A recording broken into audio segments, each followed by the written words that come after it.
Hello students, welcome to my channel S Goyal mathematics. Students, आज हम linear programming problem का एक क्वेश्चन सॉल्व करेंगे। ये क्वेश्चन है आपका डीजेनरेसी का। ये आपका आया हुआ 2010 एंड 2018 में एमएससी मैथमेटिक्स बीकानेर यूनिवर्सिटी में। तो बिना टाइम वेस्ट किए क्वेश्चन स्टार्ट करते हैं। सबसे पहले देखिए स्टूडेंट्स, यहाँ पर हमें दिया गया है मैक्सिमाइज ऑफ जेड। ओके, यहाँ पर कभी कभी आपको मिनिमाइज ऑफ जेड भी दे रखा होता है। यदि हमारे पास यहाँ पर मिनिमाइज ऑफ जेड होता है तो हम क्या करते हैं, इनको -1 से मल्टीप्लाई कर देते हैं, सिंपल। और फिर उनको लिख देते हैं minimise of Z dash this and this. वो मैं आपको नेक्स्ट क्वेश्चन में बता दूंगी यदि हम मिनिमाइज का क्वेश्चन लेंगे तो। सबसे पहले हम इसको सॉल्व कर लेते हैं। यहाँ पर दिया गया है maximise of Z equals to 5x1 + 3x2, यानी कि इसमें हम कोई चेंज नहीं करेंगे। ये हमारे पास मैक्सिमाइज ऑफ जेड की प्रॉब्लम है। यहाँ पर हमें दिया गया subject to x1 + x2 less than equals to 2, 5x1 + 2x2 less than equals to 10, 3x1 + 8x2 less than equals to 12, simple. और इनको हम बोलते हैं constraint. Note this point students, इनको हम बोलते हैं कंस्ट्रेंट्स। ओके, अब इन कंस्ट्रेंट को हम इक्वेशन में कन्वर्ट करेंगे। नोट, इन कंस्ट्रेंट को हम इक्वेशन में चेंज करेंगे। कैसे करेंगे देखिए, एंड x1 और x2 greater than equals to 0। Students, इन कंस्ट्रेंट को हम इक्वेशन में चेंज करेंगे। इसके लिए हम यूज करेंगे स्लैक वेरिएबल। यहाँ पर हमारे पास दो प्रकार के वेरिएबल होते हैं, एक स्लैक वेरिएबल होता है, एक सरप्लस वेरिएबल होता है। तो यहाँ पर यूज होगा हमारे पास स्लैक वेरिएबल। ओके, जब ये ग्रेटर देन होता है तो हम इसमें सरप्लस वेरिएबल यूज करते हैं, लेकिन ये लेस देन इक्वल्स टू है। तो देखिए कैसे याद कर सकते हैं आप, ये x1 + x2 लेस देन 2 है, तो यहाँ पर ये लेस देन है तो यहाँ पर हमें कुछ जोड़ना पड़ेगा। बिल्कुल, ये हमारे पास लेस देन है तो यहाँ पर हमें कुछ जोड़ना पड़ेगा। तो हम एक स्लैक वेरिएबल जोड़ रहे हैं यहाँ पर। तो देखिए कैसे करेंगे। ये है हमारे पास मैक्सिमाइज ऑफ जेड, ये हम बना रहे हैं। आप इस प्रकार लिख सकते हैं, introducing the slack variable s3 s4 s5 the given LPP can be written in the following form. Okay, तो सबसे पहले हम लिखेंगे मैक्सिमाइज ऑफ जेड। तो यहाँ पर हम जोड़ेंगे s3 s4 और s5। जो हम पहले देख लीजिए हम कैसे करेंगे, सब्जेक्ट टू, ठीक है, ये है हमारे पास x1 + x2, ये है हमारे पास x1 + x2। इसमें हम स्लैक वेरिएबल जोड़ रहे हैं s3, तो उसकी कॉस्ट इसमें होगी 1। नोट दिस पॉइंट स्टूडेंट्स, जब हम इसमें स्लैक वेरिएबल जोड़ रहे हैं इसमें, तो जो हम इक्वेशन बनाएंगे उसमें स्लैक वेरिएबल की कॉस्ट 1 होगी। ये आपको बिल्कुल याद रखना है। ओके, तो ये जोड़ दिया हमने s3 and this is equals to 2। Great. Next है हमारे पास 5x1 + 2x2 प्लस, इसमें हम जोड़ेंगे स्लैक वेरिएबल s4। ये लेस देन इक्वल्स टू का साइन है, यानी कि इसमें कुछ जोड़ना पड़ेगा। उसमें हम जोड़ रहे हैं s4 slack variable and this is equals to 10, simple. इसी प्रकार ये हो जाएगा हमारे पास 3x1 + 8x2। इसमें हम स्लैक वेरिएबल जोड़ रहे हैं s5। ओके, इसमें हम स्लैक वेरिएबल जोड़ रहे हैं s5। तो जोड़िए। नोट दिस पॉइंट, जब हम इक्वेशन बनाते हैं उसमें स्लैक वेरिएबल की कॉस्ट 1 होती है। ओके, ये भूलिएगा मत। ये कंप्लीट। और x1 और x2 और s3 and s4 and s5 ये सभी ग्रेटर देन होंगे 0 के। Okay, x1 x2 s3 s4 s5 ये सभी ग्रेटर देन इक्वल्स टू होंगे 0 के। ओके स्टूडेंट, अब हम लिखेंगे मैक्सिमाइज ऑफ z को। कैसे लिखेंगे देखिए, हमारे पास है 5x1 + 3x2। यहां पर हम जो हमने नए वेरिएबल इंट्रोड्यूस किए हैं, यानी कि s3 s4 एंड s5, इनकी कॉस्ट मैक्सिमाइज ऑफ z में 0 होगी। नोट दिस पॉइंट, इनकी कॉस्ट मैक्सिमाइज ऑफ z में 0 होगी, यानी कि ये इस प्रकार इंट्रोड्यूस होंगे 0s3 + 0s4 प्लस ये मल्टीप्लाई में है, ठीक है, यानी कि s3 की कॉस्ट, यानी कि s3 का कोएफिशिएंट यहाँ पर 0 है, simple, plus 0 × s5। Okay great. तो ये है LPP की general form. Note this point students, ये है LPP की जनरल फॉर्म और ये है LPP की स्टैंडर्ड फॉर्म। आप लिख सकते हैं standard form of this LPP। तो यहां तक हम पहुंचे। ओके, अब देखिए स्टूडेंट्स, हम बनाएंगे फर्स्ट सिंप्लेक्स टेबल। तो आप इसको मैट्रिक्स फॉर्म में कैसे लिखेंगे, देखिए जो इक्वेशन दी गई है उनको। तो यहाँ पर x1 का कोफिशिएंट हमारे पास 1 है, बिल्कुल है। और कमेंट जरूर करें, वीडियो को कमेंट जरूर करना है, लाइक जरूर करना है and subscribe to S Goyal mathematics. Okay, तो x1 का कोफिशिएंट यहाँ पर हमारे पास 1 है, यहाँ पर x1 का कोफिशिएंट हमारे पास 5 है, देख लीजिए ध्यान से। यहाँ पर हमारे पास x1 का कोफिशिएंट 3 है, सिंपल। x2 का कोफिशिएंट देखिए, x2 का कोफिशिएंट यहाँ पर हमारे पास 1 है, यहाँ पर x2 का कोफिशिएंट हमारे पास 2 है और यहाँ पर x2 का कोफिशिएंट हमारे पास है 8। ग्रेट। यहाँ पर s3 का कोफिशिएंट देखिए हमारे पास 1 है, यहाँ पर s3 का कोफिशिएंट हमारे पास 0 है, इसमें भी s3 का कोफिशिएंट हमारे पास 0 होगा, सिंपल। फिर हमारे पास आता है s4 का यहाँ पर हमारे पास कोफिशिएंट है 0, यहाँ पर s4 का कोफिशिएंट है इस वाली इक्वेशन में हमारे पास 1, ठीक है। और यहाँ पर भी इस वाली इक्वेशन में हमारे पास s4 का कोफिशिएंट 0 है, सिंपल। फिर s5, यहाँ पर s5 का कोफिशिएंट 0 होगा, बिल्कुल 0। इसको आप इस प्रकार भी लिख सकते हैं ना, +0.s4 +0.s5, ठीक है। तो हम आ गए यहाँ पर इस इक्वेशन में s5 का कोफिशिएंट होगा 0 और इस इक्वेशन में हमारे पास s5 का कोफिशिएंट है 1, ठीक है। और इसको आप इस प्रकार लिख सकते हैं x1 x2 s3 s4 और ये s5, ठीक है। और this is equals to 2, 10 and 12। So students, यहां पर हमने इन इक्वेशन को मैट्रिक्स फॉर्म में लिखा है, ठीक है।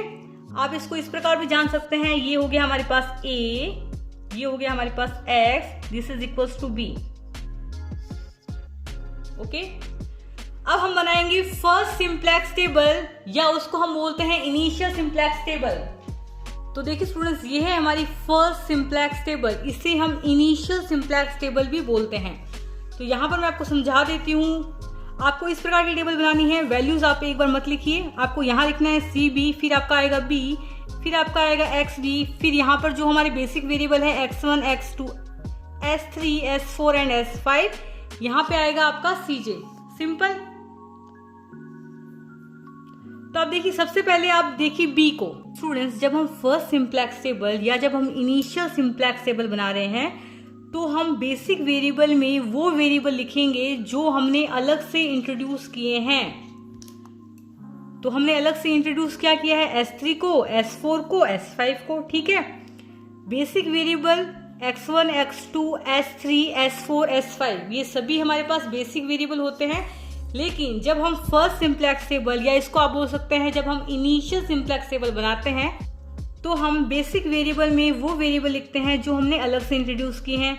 तो ये हो गया हमारे पास s3, ये हो गया हमारे पास s4, ये हो गया हमारे पास s5, सिंपल। ओके स्टूडेंट्स, यहाँ पर है हमारे पास CB का क्या मतलब है, जो हमारे पास मैक्सिमाइज ऑफ z में s3 s4 s5 की कॉस्ट है, यानी कि s3 का कोफिशिएंट, s4 का कोफिशिएंट और s5 का कोफिशिएंट, वो हम यहाँ लिखते हैं। यहाँ पर s3 का कोफिशिएंट मैक्सिमाइज ऑफ z में हमारे पास है 0।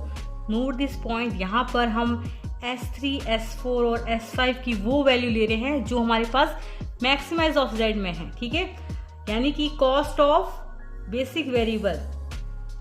तो s3 की, तो मैक्सिमाइज ऑफ z में s3 का कोफिशिएंट है हमारे पास 0, मैक्सिमाइज ऑफ z में s4 का कोफिशिएंट है हमारे पास 0, सिंपल। मैक्सिमाइज ऑफ z में s5 का कोफिशिएंट है हमारे पास 0, सिंपल। फिर हमारे पास है xb मतलब right hand side of these equation, या आप बोल सकते हैं right hand side of these constraint, जो कि हमारे पास कंस्ट्रेंट थे, मैं आपको बता देती हूँ। जो हमारे पास ये कंस्ट्रेंट थे ना स्टूडेंट्स, इनको हम बोलते हैं constraint. Right hand side of these constraint यानी कि 2, 10 एंड 12, या आप ऐसे बोल सकते हैं right hand side of this equation यानी कि 2, 10 एंड 12। तो यहाँ पर स्टूडेंट्स आप XB में लिखेंगे right hand side of this equation यानी कि 2, 10 एंड 12। ये हो गया हमारे पास 2, ये हो गया हमारे पास 10 और ये 12, सिंपल है। ओके स्टूडेंट्स, नेक्स्ट है हमारे पास CJ। तो हमारे पास मैक्सिमाइज ऑफ Z में x1 x2 s3 s4 s5 के कोफिशिएंट की वैल्यू क्या है वो हम यहाँ लिखेंगे। मैक्सिमाइज ऑफ z में हमारे पास x1 की कॉफिशिएंट या आप कॉस्ट भी बोल सकते हैं, x1 का कॉफिशिएंट है हमारे पास 5। मैक्सिमाइज ऑफ z में x2 का कॉफिशिएंट है 3। मैक्सिमाइज ऑफ z में s3 का कॉफिशिएंट है 0। मैक्सिमाइज ऑफ z में s4 का कॉफिशिएंट है 0। मैक्सिमाइज ऑफ z में s5 का कॉफिशिएंट है 0। यहां पर हम मिनिमम रेशियो कैलकुलेट करते हैं, वो मैं आपको बता दूंगी। ये होता है minimum ratio xb upon xi। Simple आप लिख सकते हैं। अब देखिए हमने लास्ट में बनाई थी मैट्रिक्स, तो हमारी मैट्रिक्स कहाँ गई, तो ये हो गई हमारे पास मैट्रिक्स। तो ये मैट्रिक्स आप बना सकते हैं, नहीं तो आपको क्या करना है, ये जो हमारे पास वैल्यूज है x1 x2 s3, फिर यहाँ पर x1 का कॉफिशिएंट हम यहाँ लिखते हैं। देखिए हमारा x जो हमारे पास पहली इक्वेशन है ना, उसमें x1 का कॉफिशिएंट हम यहाँ लिखेंगे, x2 का कॉफिशिएंट हम यहाँ लिखते हैं, s3 का कॉफिशिएंट हम यहाँ लिखते हैं, ठीक है। और फिर s4 का कॉफिशिएंट हम यहाँ लिखते हैं और s5 का कॉफिशिएंट हम यहाँ लिखते हैं, ठीक है। तो ये हमने टेबल बनाई रखी है ना। x1 x2 s3 s4 s5 के कॉफिशिएंट का फर्स्ट इक्वेशन में क्या है कॉफिशिएंट, सेकेंड इक्वेशन में क्या है कॉफिशिएंट, और थर्ड इक्वेशन में क्या है कॉफिशिएंट। तो लिखिए, then copy this and paste here. तो कॉपी कीजिए, फटाफट कीजिए कॉपी। तो ये हो गया हमारे पास 1 1 1 0 and 0। This is 5 2 0 1 0। This is 3 8 0 0 and 1। Okay, तो देखिए स्टूडेंट्स, हमने ये वाला जो कॉपी करके यहाँ पर पेस्ट कर दिया है। ओके, कॉपी पेस्ट कर दिया। ओके, अब क्या करेंगे, अब निकालेंगे हम zj माइनस cj। अब क्या करेंगे, देखिए हम निकालेंगे zj माइनस cj। तो सबसे पहले आप zj की वैल्यू देख लीजिए। zj होता है हमारे पास समेशन में cb मल्टीप्लाई बाय xi। तो कैसे सॉल्व करेंगे, तो cb हमारे पास देखिए ये है 0 0 0, xi यानी कि हम समेशन में आ रहा है, ठीक है। देखिए यहाँ पर हमारे पास 0 है, 0 मल्टीप्लाई बाय, पहले इस कॉलम से करेंगे, ठीक है। cb मल्टीप्लाई बाई x1, कुछ इसको आप इस प्रकार भी लिख सकते हैं, cb मल्टीप्लाई बाई x1 में भी जो भी आपके पास में वैल्यू है, ठीक है, वो मैं आपको कैलकुलेट करके बताऊंगी, plus cb multiply by x2 plus cb multiply by x3 plus cb multiply by x4 plus जो भी है हमारे पास x3 की जगह यहाँ पर s3 है, यहाँ पर s4 है, और cb मल्टीप्लाई बाई s5, ठीक है। ओके, तो सबसे पहले हम निकालेंगे zj और उसको माइनस करेंगे cj से, ठीक है।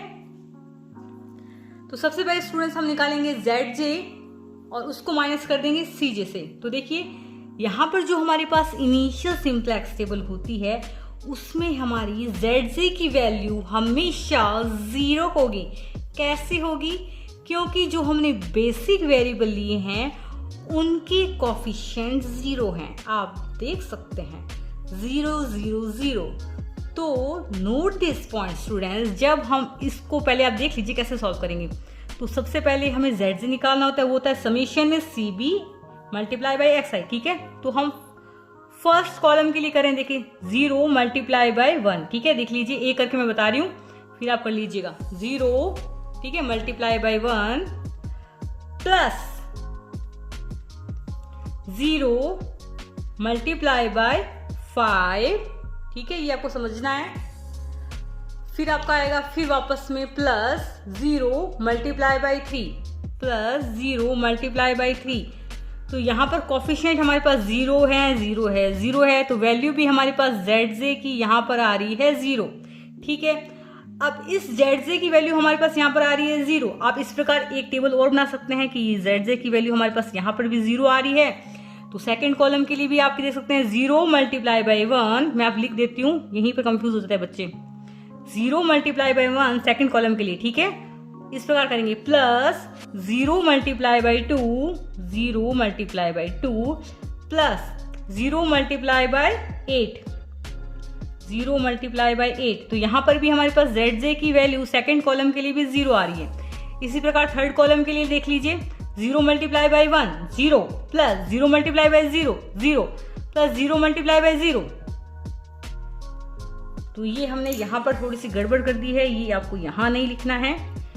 x1 के लिए हो गया ये 0, x2 के लिए फिर 0 आएगा, s3 के लिए भी 0 आएगा, s4 के लिए भी 0 आएगा, s5 के लिए भी 0 आएगा। ठीक है, आप कैसे कैलकुलेट करेंगे? देखिए 0 मल्टीप्लाई बाई 0 प्लस, देख लीजिए मैं लिख देती हूँ 0 मल्टीप्लाई बाई 0, 5वें कॉलम के लिए कर रही हूँ 0 मल्टीप्लाई बाई 0 प्लस, ठीक है ये आपको समझना जरूरी है, प्लस 0 मल्टीप्लाई बाई 0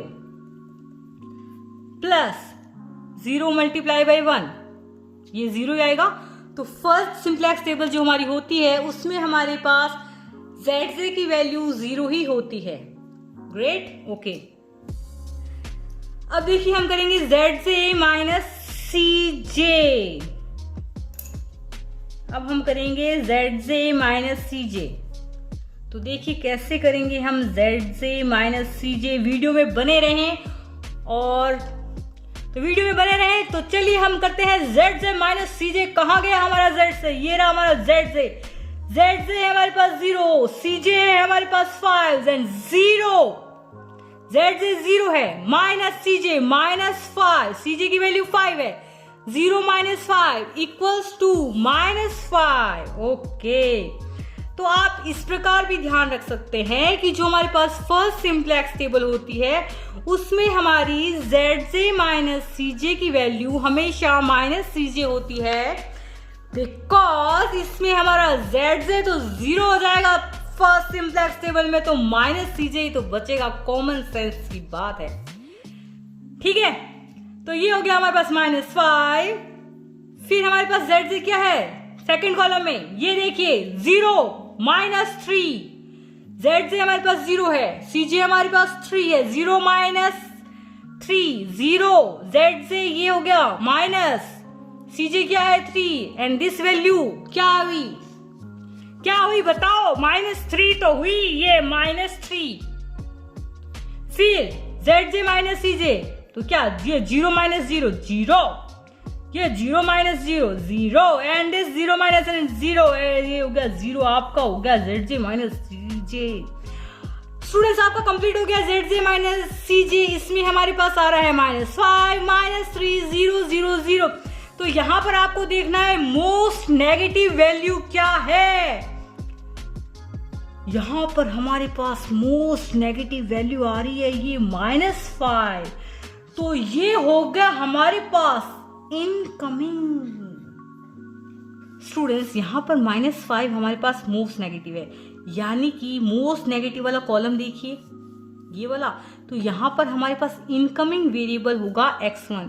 तो हमारे पास यहां पर इनकमिंग लिख लीजिए INCOMING, इनकमिंग वेरिएबल होगा हमारे पास x1। ठीक है, ये वाला कॉलम। ठीक है, और हम ये जो हमारे पास कॉलम है इसको हम बोलते हैं की कॉलम। नोट दिस पॉइंट, ये जो हमारे पास कॉलम आता है उसको हम बोलते हैं की कॉलम। तो ये हो गया हमारे पास की कॉलम, और की कॉलम में हमारे पास इनकमिंग वेरिएबल या इनकमिंग वेक्टर भी बोल सकते हैं। आप इसको इनकमिंग वेक्टर भी बोल सकते हैं, इनकमिंग वेरिएबल भी बोल सकते हैं। इनकमिंग वेरिएबल है हमारे पास x1। ठीक है, तो देखिए स्टूडेंट्स लास्ट में कैलकुलेट किया था हमने इनकमिंग वेरिएबल, अब हम कैलकुलेट करेंगे आउटगोइंग वेरिएबल। कैसे कैलकुलेट करेंगे? मिनिमम रेशियो फाइंड करेंगे। तो कीजिए मिनिमम रेशियो फाइंड। कैसे करेंगे? पहले फॉर्मूला याद करेंगे मिनिमम रेशियो का, minimum of XB upon XI। यहां पर XI क्या होता है? ये जो हमारा की कॉलम होता है उसको ही हम यहाँ पर लिखते हैं। तो ये होगा हमारे पास minimum of XB upon XI। कैसे कैलकुलेट करेंगे? तो देखो XB में हमारी वैल्यू, तो देखिए XB में हमारे पास वैल्यू है यहाँ पर 2, XB की वैल्यू है हमारे पास 2 अपॉन X1 की वैल्यू क्या है हमारे पास यहाँ पर 1। ये क्या हुआ हमारे पास 2। और क्या याद करना है कि ये जो हमारे पास XI है वो हमेशा ग्रेटर देन 0 होना चाहिए। ठीक है ना? नेक्स्ट XB क्या है? ये रहा 10, और हमारे पास XI क्या है? X1। तो XD अपॉन XI, तो 10 अपॉन 5, वैल्यू आई 2। नेक्स्ट XD क्या है? 12 अपॉन 3, क्या आएगा? 4। Then this ratio is not unique. Then what can I do? Then this is problem of degeneracy. Oh my God. If the ratio is unique, then we find minimum value of this and find key row. Now find key element. Now this ratio is not unique. Oh my goodness. This ratio is not unique. Then this problem is degeneracy. Then how can we solve this problem? So very easy. कैसे करेंगे देखिए। तो देखिए students, ये problem है हमारे पास degeneracy की। Okay, ये प्रॉब्लम है हमारे पास डीजेनरेसी। एलपीपी में डीजेनरेसी की प्रॉब्लम होती है। उसमें क्या होता है, जो हमारे पास ये मिनिमम रेशियो होता है उनमें कोई दो वैल्यू हमारे पास समान आ जाती है। यदि हमारे पास ये वैल्यू यूनिक आ जाती है तो हम सिंपलेक्स मेथड यूज कर लेंगे। ओके, लेकिन यहाँ पर हमारे पास क्या आ रहा है, ये दोनों वैल्यू सेम आ रही है, तो हम इसमें डिसाइड नहीं कर पा रहे हैं कि हमारे पास की रो क्या होगा। ओके, की रो क्या होगा, उसके लिए ये रामबाण उपाय formula, this formula. First of all arrange the column of matrix A in the simplex table such that its first m columns gives the initial basis matrix. What is the means of initial basis matrix? 1 0 0 0 1 0 0 0 1. This is called initial basis matrix. Oh, good ma'am. Next we find minimum ratio again for only सिर्फ अब हम इनके लिए ही minimum ratio निकालेंगे, ये इसके लिए नहीं निकालेंगे क्योंकि हम इन दोनों में ही तो फंस गए हैं। दोनों की वैल्यू सेम आ रही है, इसलिए हम मिनिमम रेशियो नेक्स्ट टेबल में सिर्फ इन दोनों के लिए निकालेंगे। ठीक है, तो what is the formula? This is formula. Element of first column of unit matrix. This is unit matrix. Okay. Element of first column of unit matrix upon corresponding element of key column. What is corresponding element of key column? This one, and this one. Okay. तो first we write. कैसे लिखेंगे देखिए। अब हम मारते हैं छापा, लेकिन छापा मारने के लिए भी थोड़ी अक्ल चाहिए, तो कैसे करना है देख लीजिए।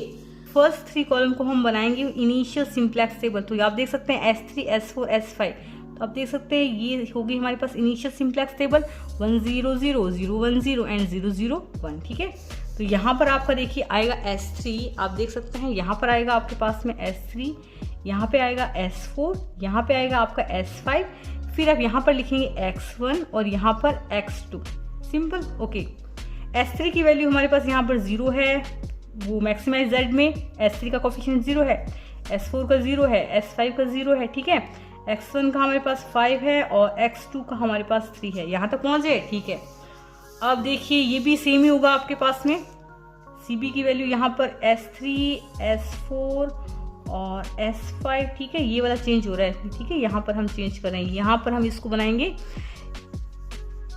क्या बनाएंगे, इनिशियल बेसिस मैट्रिक्स। ठीक है, CB की वैल्यू यहाँ पर होगी 0 0 and 0, this is 2 10 and 12। Okay, तो S3 की वैल्यू है हमारे पास 1 0 0 0 1 0। ठीक है, 0 0 1। ठीक है, x1 की वैल्यू है हमारे पास 1, x1 की वैल्यू है हमारे पास 1 5 और ये हो गया 3, x2 की वैल्यू है 1 2 8। ठीक है, अब हम निकालेंगे मिनिमम रेशियो। ठीक है students, now see minimum ratio. Element of first column of unit matrix, element of first column, ये हो गया element of first column of unit matrix, ये हो गई हमारे पास यूनिट मैट्रिक्स। ठीक है, ये हमारे पास यूनिट मैट्रिक्स है ना, ये वाली यूनिट मैट्रिक्स है ना, इसका एलिमेंट क्या है 100, ठीक है। और हम सिर्फ इन्हीं दो के लिए मिनिमम रेशियो निकालेंगे, इसके लिए नहीं निकालेंगे, ठीक है। Okay great. तो ये हमारे पास फॉर्मूला ये रहा, इसको रट लो। Element of first column of unit matrix, तो element of first column of unit matrix है हमारे पास 1 और अपॉन में क्या आएगा corresponding element of key column, corresponding element of key column क्या था हमारे पास में, की कॉलम था x1, ये हमारे पास की कॉलम था। Corresponding element of key column यानी कि हम कर रहे हैं ये जो हमारे पास हो गया ना, ये जो हमारे पास यूनिट मैट्रिक्स का फर्स्ट कॉलम है उसका एलिमेंट अपॉन की कॉलम का एलिमेंट, यानी कि 1/1, दिस इज 1, ठीक है।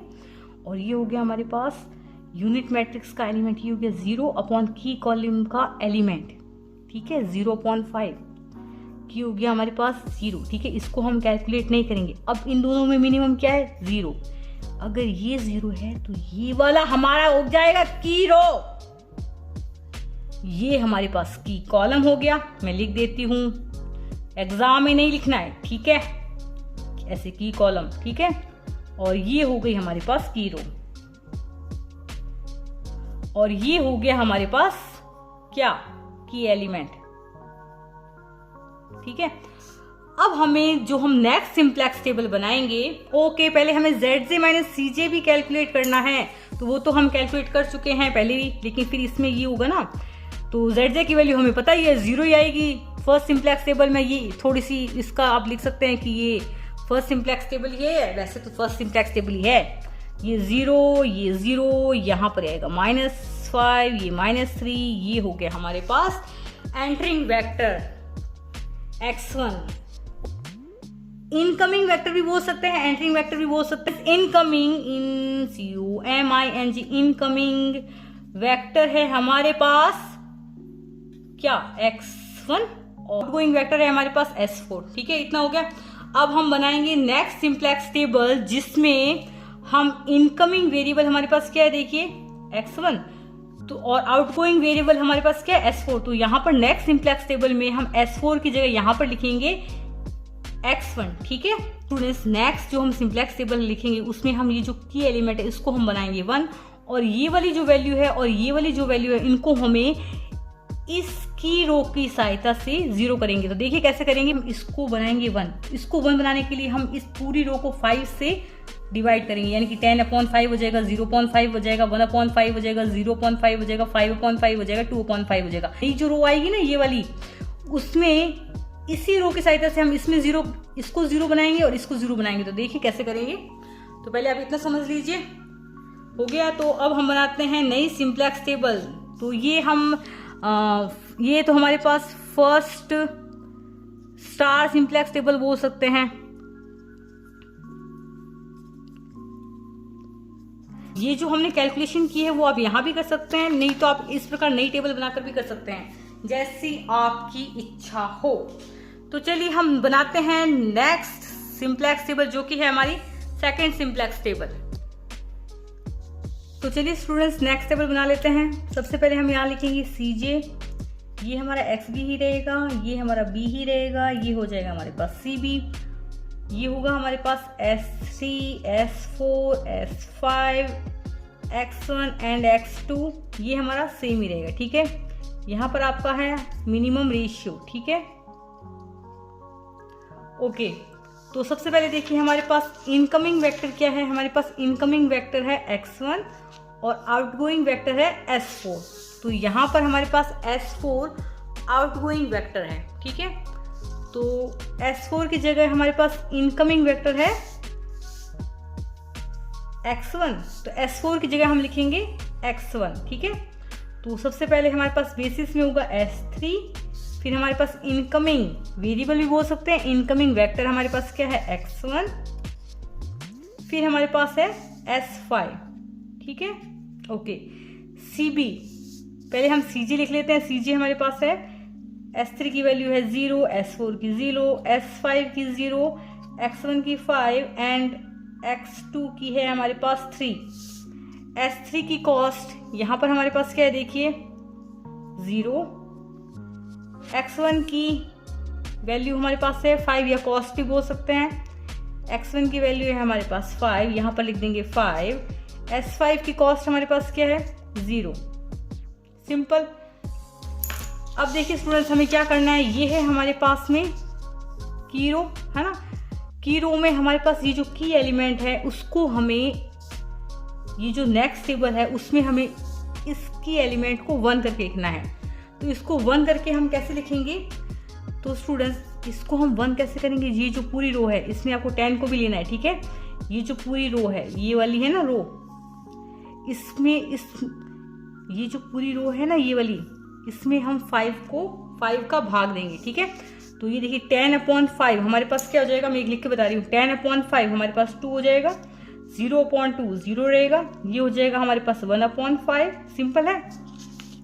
ये हो जाएगा हमारे पास में, ये हो जाएगा हमारे पास में, देखिए ये हो जाएगा हमारे पास में 0/5 0 होगा, और ये हो जाएगा 5/5 1, और ये हो जाएगा हमारे पास 2/5, ठीक है। सिंपल। तो ये देखिए ये हमारे पास है की एलिमेंट, तो इसको आप निशान लगा लीजिएगा। अब आपको ये रफ में कार्य करना है, देखिए कैसे करेंगे।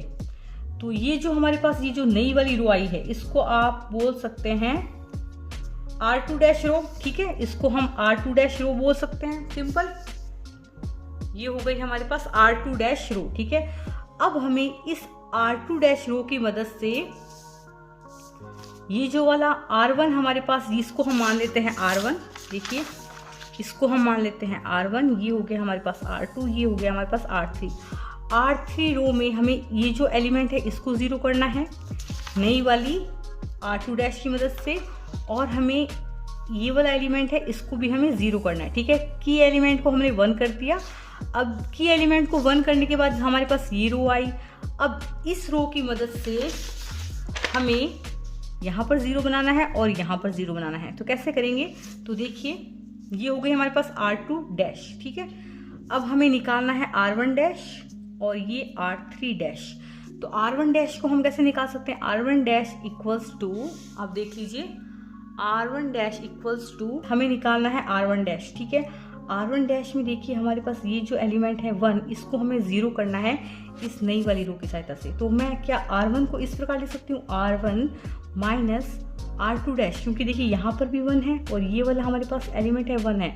तो यदि मैं R1 में से R2 को माइनस कर दूँ तो हमारे पास यहाँ पर 0 बन जाएगा। तो देखिए मैं कर रही हूँ R1 को माइनस कर रही हूँ R2 से, ठीक है। इसी प्रकार मैं वापस करती हूँ, हमें निकालना है R3, this is equals to. तो यहाँ पर देखिए स्टूडेंट्स R3 में यहाँ पर इस एलिमेंट यानी कि इस 3 को हमें 0 करना है नई वाली जो हमने रो बनाई है R2 की मदद से। तो यहाँ पर देखिए स्टूडेंट्स हमारे पास यहाँ पर है 3, ठीक है। अब यहाँ पर हमारे पास 3 है, तो यदि मैं R2 को मल्टीप्लाई कर दूँ 3 से तो यहाँ पर 3 बन जाएगा, और ये पूरी रो को मल्टीप्लाई करेंगे, ध्यान रखना इस पूरी रो को मैं मल्टीप्लाई कर दूँ 3 से, ठीक है। और फिर जो हमारे R3 है उसमें से माइनस कर दूँ मैं माइनस में 3R2। तो यानी कि देखिए मैं कर रही हूँ R3 इक्वल्स टू, ये जो हमारे पास R3 रो हो गई ये वाली, इस एलिमेंट को हमें करना है 0, ठीक है। तो R3 equals to R3 minus 3R2। तो ये वाले एलिमेंट हमारे पास क्या हो जाएगा 3। तो देखिए ये मैंने पहले से ही कैलकुलेट करके रखे हैं, तो मैं आपको बता देती हूँ। तो देखिए R2 हमारे पास ये है, R2 नया वाला R2 हमारे पास क्या होता है, जो हमारे पास पुराना वाला R2 होता है, ये जो हमारे पास पुराना वाला R2 है इसमें हमें इस एलिमेंट को 1 करना होता है। तो नए वाले R2 को मैं लिख सकती हूँ R2/5, ठीक है। तो R2 हमारे पास क्या होगा R2/5। तो जो नई रो बनेगी हमारे पास R2 उसमें ये एलिमेंट 5 होगा, और हम इस पूरी रो को 5 से डिवाइड करेंगे, ठीक है। अब हम कैलकुलेट करेंगे R1 जैसे मैंने आपको बता दिया था, R1 में से हम माइनस कर देंगे R2 को, ठीक है। क्योंकि इसमें भी जो हमारे पास एलिमेंट है वो आप देख सकते हैं, जो R1 इसमें हमारे पास 1 है, और जो नई वाली R2 है ये देख सकते हैं आप, जो नई वाली रो है उसमें भी यहाँ पर 1 है। तो सिंपली इसको माइनस करेंगे तो हमारा ये 0 आ जाएगा, ठीक है। तो देख लीजिए हमने R1 डैश को निकाला है हमने, ये हो गया 0। नेक्स्ट थर्ड देखिए ये वाला है R3 डैश हमने निकाला है R3, जो कि हमारे पास पुरानी वाली रो थी R3। हमें इस एलिमेंट को 0 करना है, तो R3 माइनस हमने किया है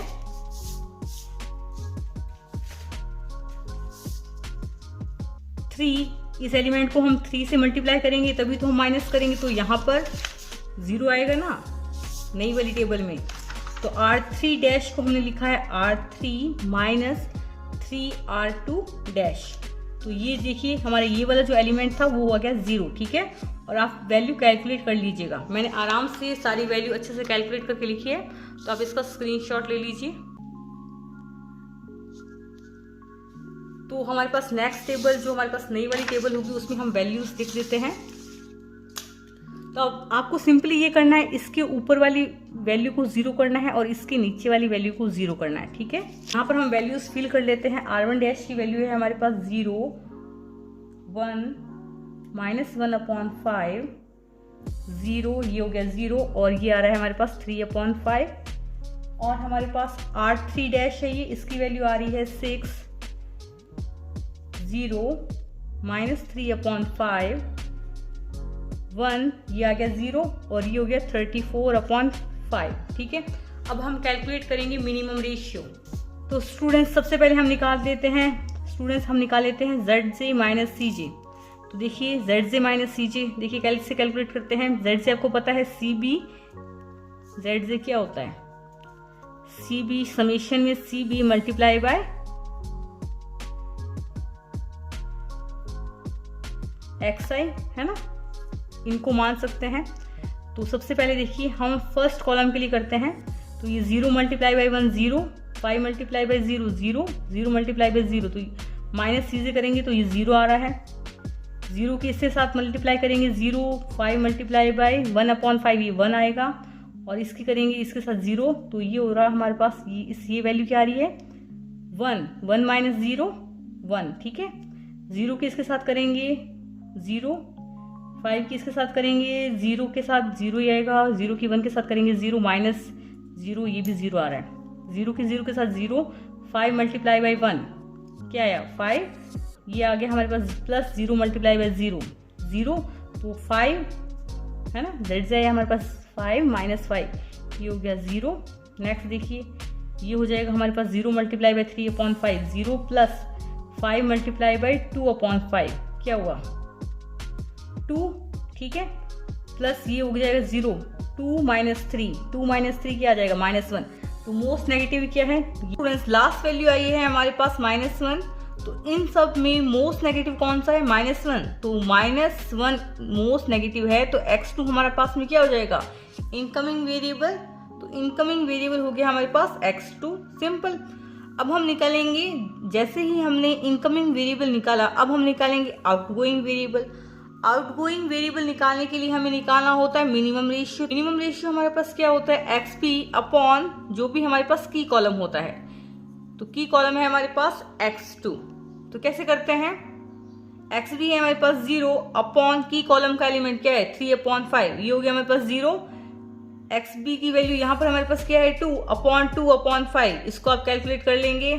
फिर हमारे पास तीसरी वैल्यू है 6/34/5, ठीक है, तो यहाँ पर मिनिमम यही आएगा, ये 0 दिख ही रहा है, ठीक है, तो मिनिमम वैल्यू है हमारे पास 0, तो ये हो जाएगी हमारे पास की रो, सिंपल, और ये हो जाएगा हमारे पास में की एलिमेंट, ठीक है। तो आप देख सकते हैं स्टूडेंट्स ये हो जाएगा हमारे पास की रो, तो स्टूडेंट्स ये हो जाएगा हमारे पास में की रो और ये हो गया हमारे पास की कॉलम, सिंपल। और यहाँ पर जो एलिमेंट इंटरसेक्ट कर रहा है यानी कि 3/5 ये हो जाएगा हमारे पास की एलिमेंट।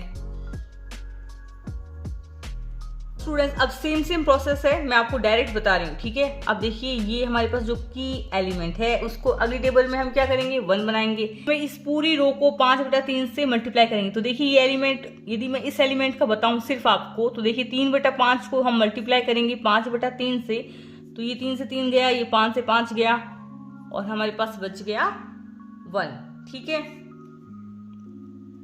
तो ये 1 हो जाएगा और इसमें कुछ कुछ जो आपकी वैल्यू आएगी वो मैं आपको बता दूंगी। अब हमें देखिए, इसको हमें 1 करना होता है और इसको हमें 0 करना होता है और इसको हमें 0 करना होता है। जो हमारे पास वो नई यहाँ पर रो आती है उसके हिसाब से, तो मैंने पहले से कैलकुलेशन करके रखी है, तो मैं आपको फटाफट बता देती हूँ